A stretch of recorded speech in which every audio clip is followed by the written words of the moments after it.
need to consider ethics in choosing their question and also in writing the proposal. So there's a whole section of the proposal that's devoted to this. So the ethics relate to academic ethics, and then also the ethics specifically related to your project. So just running through here, all projects must show that they're going to acknowledge sources. So this is referencing, and I'll refer you to the referencing video and the referencing section. So this is essential for all projects to mention.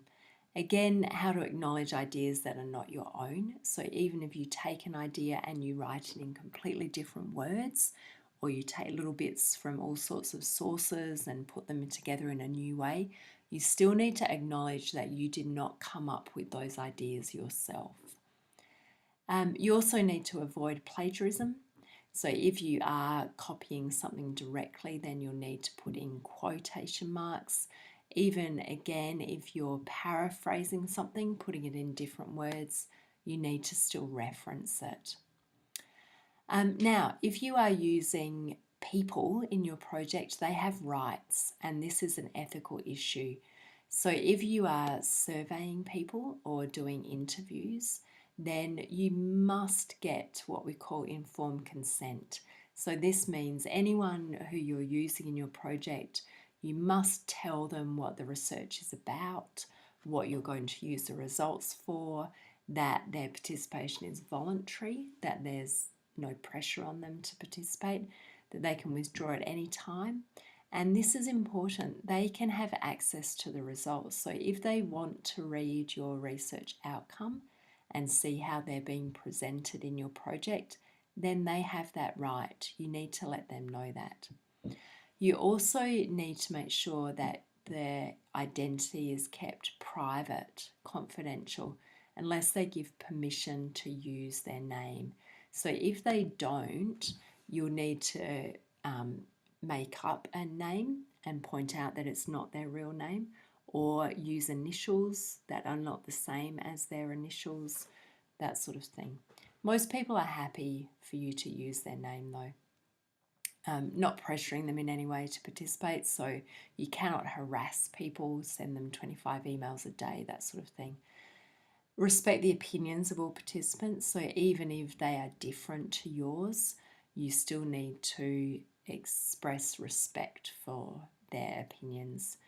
And then avoiding any bias in your questions. So your questions can't lead people to a particular answer. That's unethical. It's also important when you're choosing your topic that it's not potentially offensive or harmful to anyone. So even if you think that something is harmless, you need to make sure that it's not going to offend any other groups. So think about particularly cultural groups, religious groups, or social sensitivities. So some people are very sensitive to swearing, or very sensitive to particular taboos in our society. So you've got to really think carefully about that. Your project needs to be legal, obviously. So following all legal obligations. So if you're working on a car, it must be roadworthy. If you're watching movies, then obviously they can't be R or X rated because you're not in that age group. Scientific experiments, lots of ethics here. You have to include risk assessments. We need to make sure that you are safe, that you're not going to do anything potentially harmful. The same if you're using participants in your experiments. You have to use methods that have been checked for any potential harm.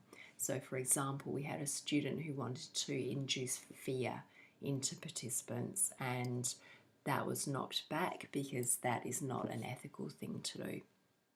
You need to also make results available for anyone in your experiments, and you also have to have a reason for doing your research, for doing the experiment. It's unethical to perform experiments on people if there's no justifiable reason. And then the guidelines, all of these, again, need to be observed. If you're using other people's artwork or music or photos, then you need to look into laws of copyright. If you're in a workplace, following occupational health and safety rules, so you might do work experience as part of your project. And then again, respecting people. This is an ethical issue. If you're making appointments or commitments to use up other people's time, then you need to be thankful for that and respectful of what they're saying. So this is a useful way of making sure that you are getting informed consent, so you can obviously adapt it for your own purposes. Don't copy and paste this. You can reword it if you feel this is a little too formal for the people that you're approaching.